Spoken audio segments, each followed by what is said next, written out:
Bonjour, j'espère que vous allez bien. Aujourd'hui, on va parler d'un sujet en étant pleinement authentique.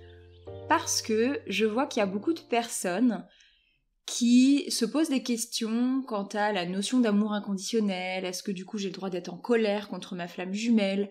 Est-ce que si c'est ma flamme jumelle et que je suis dans un amour inconditionnel, ça veut dire que je ne dois pas poser de conditions à cet amour et donc je dois tout accepter, je dois être toujours dans l'amour, je ne dois jamais reprocher quoi que ce soit à ma flamme jumelle.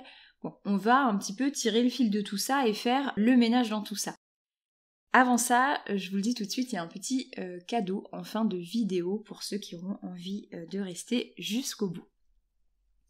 Donc, j'échange beaucoup avec beaucoup d'entre vous et du coup, ça me permet aussi de savoir ce qui peut se passer un peu dans les têtes de chacun.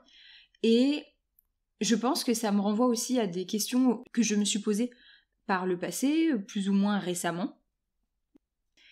Ce parcours de flamme jumelle, effectivement, c'est un parcours d'amour, c'est un parcours qui nous permet de vibrer plus haut, c'est un parcours qui nous permet de nous reconnecter à notre nature profonde, mais comme vous le savez, pour pouvoir atteindre tout ça, on passe par des épreuves extrêmement difficiles, extrêmement douloureuses et qui sont incarnées par une personne en particulier. Ça semble donc logique que cette personne, au bout d'un moment, appelle chez nous des émotions désagréables parce que c'est comme si elle catalysait, elle cristallisait, en tout cas dans notre esprit, tout ce qui peut se passer de difficile dans notre vie.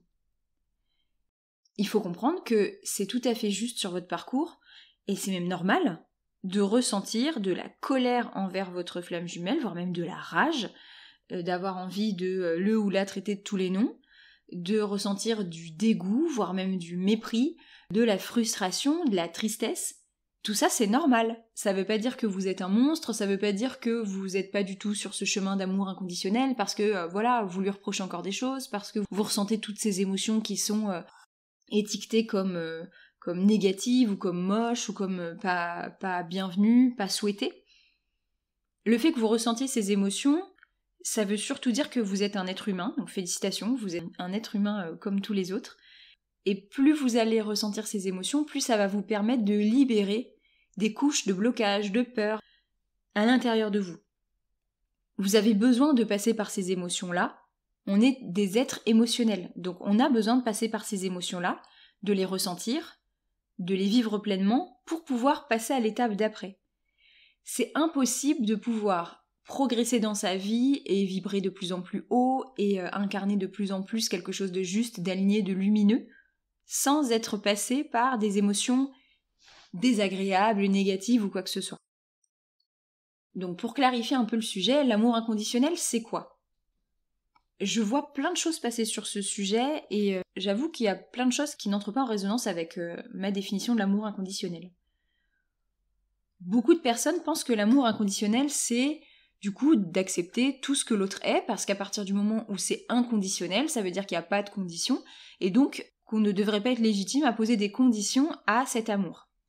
Pour moi, ça manque de nuance, dans le sens où l'amour, c'est un sentiment. Donc l'amour, il est inconditionnel parce que, quoi que fasse votre flamme jumelle, quoi qu'elle dise, quoi qu'elle ne dise pas, votre amour, il est là, et ça va jamais changer. Et d'ailleurs, c'est souvent un truc qu'on ressent assez rapidement avec sa flamme jumelle et qui est assez perturbant, qui est « j'ai l'impression que cette personne, je l'aimerai toute ma vie et que quoi qu'il se passe, je sais que j'aurai de l'amour pour elle. » Ça veut pas forcément dire que vous serez toujours amoureux, que vous aurez toujours le sentiment amoureux envers votre flamme jumelle, parce que ça reste une relation incarnée sur le plan de la matière, et donc il y a des moments où vous pourrez comme détomber amoureux, puis retomber amoureux de votre flamme jumelle, tout simplement parce que c'est une personne humaine aussi, en même temps que c'est votre jumeau, votre jumelle cosmique. L'amour inconditionnel, c'est juste le fait que ce sentiment de ressentir de l'amour pour cette personne ne bougera jamais dans le temps. Parfois vous le sentirez de manière plus intense, parfois vous le sentirez moins, peut-être parce que vous êtes tout simplement plus en contact, mais il est toujours là. Quand je parle de ça, je fais bien la nuance avec les moments où vous pouvez ressentir par exemple justement de la colère, de la rage, peut-être même de la haine envers votre flamme jumelle, et du coup, vous ressentez plus l'amour, parce que c'est derrière. Mais si vous libérez tout ça, vous sentirez de nouveau que il y a cet amour pour cette personne. Encore une fois, peut-être pas forcément de l'amour amoureux, mais que cette personne, elle est importante pour vous, que vous lui souhaitez tout le meilleur du monde, et que peut-être même vous reconnaissez tout le chemin qu'elle vous a aidé à parcourir, qu'elle vous a guidé à parcourir. Maintenant, ressentir cet amour inconditionnel, ça veut dire tout simplement que la personne, elle soit près de vous, loin de vous, qu'elle vous écrive ou qu'elle vous écrive pas du tout, qu'elle vous mette en colère ou qu'elle vous remplisse de joie, cet amour, il bouge pas, il est toujours là. C'est tout ce que ça veut dire de l'amour inconditionnel. Ça veut dire réussir à avoir une forme de compassion et d'empathie pour l'autre et reconnaître que cette personne, elle a un rôle, une place spéciale dans votre vie et que vous avez cet amour pour elle. C'est comme, on pourrait dire par exemple, si vous avez un enfant, mais quoi qu'un enfant, ça peut être un amour conditionné. On va prendre l'exemple où vous avez un enfant envers qui vous portez un amour inconditionnel. Vous savez que vous l'aimerez toute votre vie, votre enfant, et par moments il va vous rendre chèvre, il va faire n'importe quoi, il va faire des bêtises, etc. Vous allez peut-être même lui crier dessus, mais ça change pas le fait que vous l'aimez et que vous l'aimerez toute sa vie. C'est ça l'amour inconditionnel. Être dans l'amour inconditionnel, ça veut pas dire se bloquer à ressentir des émotions négatives envers sa flamme jumelle. Je croise, je vois, je discute avec des personnes qui ne s'autorisent pas à ressentir la colère, du dégoût, du mépris, de la frustration envers leur flamme jumelle. En fait, ce que ça fait quand vous agissez comme ça, c'est pas que vous êtes dans l'amour inconditionnel, parce que ces émotions, elles sont toujours là, mais elles sont bloquées. Elles sont bloquées dans votre corps, elles sont bloquées au niveau du lien, et en fait, au lieu de passer et de circuler, elles restent bloquées. Et si jamais vous êtes venu en séance individuelle avec moi et qu'on a parlé d'émotions, je vais sûrement donner cette image de la vague pour parler des émotions, parce que je trouve ça assez parlant. Une émotion, c'est comme une vague. Elle est juste censée passer. Elle passe à travers vous, donc comme une vague, c'est-à-dire qu'elle va naître petite et puis elle va prendre de l'ampleur, elle va grossir, comme une vague qui va monter, jusqu'au moment où elle va ensuite se casser, donc là on est au maximum de la sensation de l'émotion, et ensuite cette vague elle va très vite disparaître, et puis elle va se transformer sans doute en écume, venir lécher le sable du bord de la plage, et puis elle va repartir. L'émotion c'est exactement pareil, elle va faire une courbe comme ça, où elle va commencer petite, et puis elle va monter très fort, et ensuite une fois qu'on s'autorise à la libérer, quand on s'autorise à la libérer, au final derrière, ça se libère, et ça se pose, et il n'y a plus rien. De la même manière que quand on s'est pris une vague en pleine figure, après avoir ressenti une forte émotion, on est secoué et on ressent de la fatigue. Mais si vous vous dites que vous n'avez pas le droit de vivre ça, cette énergie de cette émotion, elle va rester bloquée dans votre corps, parce que ça s'efface pas une émotion. Ça s'enferme, ça se refoule, donc ça fait cocotte-minute à l'intérieur de vous, mais une émotion, ça disparaît jamais. Et l'information aussi à avoir, c'est que votre flamme jumelle, elle la ressent cette émotion. Que vous l'exprimiez ou non, que quand je dis exprimer, ça peut être auprès de votre flamme jumelle, mais ça peut être juste vis-à-vis de vous-même, de vous autoriser à la ressentir. Que vous la gardiez en mode cocotte-minute, ou que vous vous autorisiez à la libérer, à la ressentir, votre flamme jumelle, elle la ressent. Parce que vous avez cette connexion qui est tellement intime énergétiquement, que ces informations, ça passe. Peut-être que votre flamme jumelle, elle se dit pas consciemment, tiens, mon autre est dans une rage ou dans une colère noire, mais en termes d'informations inconscientes, ça circule dans ces énergies. Et ça vient aussi nourrir le lien. Et je sais qu'il y en a qui s'inquiètent aussi parce qu'ils se disent oui, mais du coup, si je suis en colère, que je suis frustrée, que je suis dégoûtée de mon autre, je vais envoyer ça dans le lien et c'est pas bon. Mais dites-vous que de toute façon, même si vous bloquez cette émotion, elle existe. À partir du moment où vous la ressentez en vous, elle existe. Et elle va pas disparaître. Donc, ces émotions, elles vont nourrir plus longtemps le lien si vous les rejetez. Normalement, une émotion, ça dure entre quelques minutes à quelques jours, peut-être quelques semaines maximum si vous entretenez l'émotion en y repensant. Et au bout d'un moment, elle se libère. Si vous vous autorisez à la regarder en face et à la ressentir. Mais si vous la refoulez, cette émotion, elle peut être mise en sourdine pendant des mois et des mois, voire même des années. Et je vous laisse imaginer les impacts que ça peut avoir sur le lien. Et je rentre même pas dans l'impact que ça peut avoir sur vous et sur votre corps. Parce que si vous faites partie des gens qui ne s'autorisent pas à ressentir leurs émotions, vous faites sans doute partie du clan des gens qui somatisent leurs émotions, donc qui ont des douleurs ou des maladies, suite à des émotions fortes que vous ne vous êtes pas autorisé à ressentir. Si vous faites partie de ce club-là, bienvenue, parce que j'en fais partie. J'ai entrepris depuis longtemps de déconstruire ça, mais au bout d'un moment, quand on a l'habitude pendant des années de ne pas ressentir ses émotions et de les somatiser, le corps a ce réflexe-là. Donc ensuite, c'est toute une dynamique de venir déconstruire ça. Donc ça demande déjà activement de poser l'intention consciente de ressentir ses émotions et de le vouloir. Bon, encore une fois, pas de culpabilité si vous faites partie du club des gens qui somatisent leurs émotions. C'est quelque chose à déconstruire, c'est parce que vous avez grandi dans un milieu où vous avez senti sans doute que vos émotions n'étaient pas les bienvenues. Et le rapport aux émotions, c'est vraiment quelque chose de capital à revoir dans ce parcours de flamme jumelle. Vous le savez, de toute façon, dans ce parcours de flamme jumelle, on est amené vraiment à déconstruire et à reconstruire tout ce qui a été construit sur des bases, des fondations instables. Et le rapport aux émotions, ça en fait partie.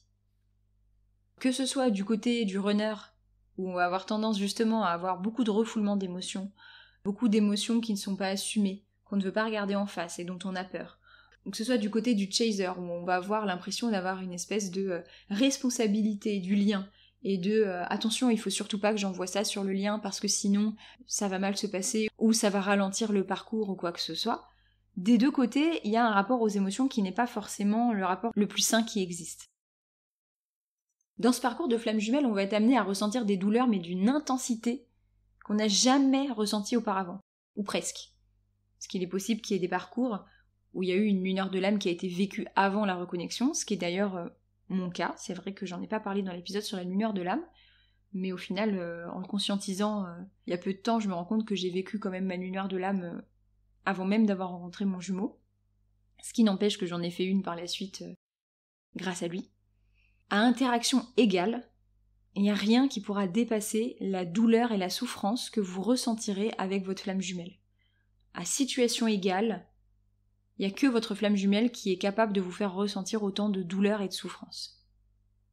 Pour se libérer de la souffrance du parcours, l'important c'est vraiment de s'autoriser à vivre ses émotions, éviter de se culpabiliser, éviter de bloquer ses émotions.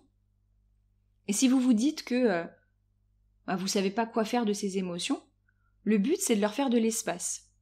C'est de les vivre pour sortir de cette sensation où vous avez peut-être l'impression qu'on vous arrache le cœur hors de votre poitrine ou qu'on vous tord le ventre et les tripes dans tous les sens tellement vous avez peur, tellement vous avez mal. Et la seule personne qui est capable de vous offrir cette libération, c'est vous. Je sais que c'est tentant de demander ou d'attendre de votre autre qui vous en libère, mais il n'est pas là pour ça.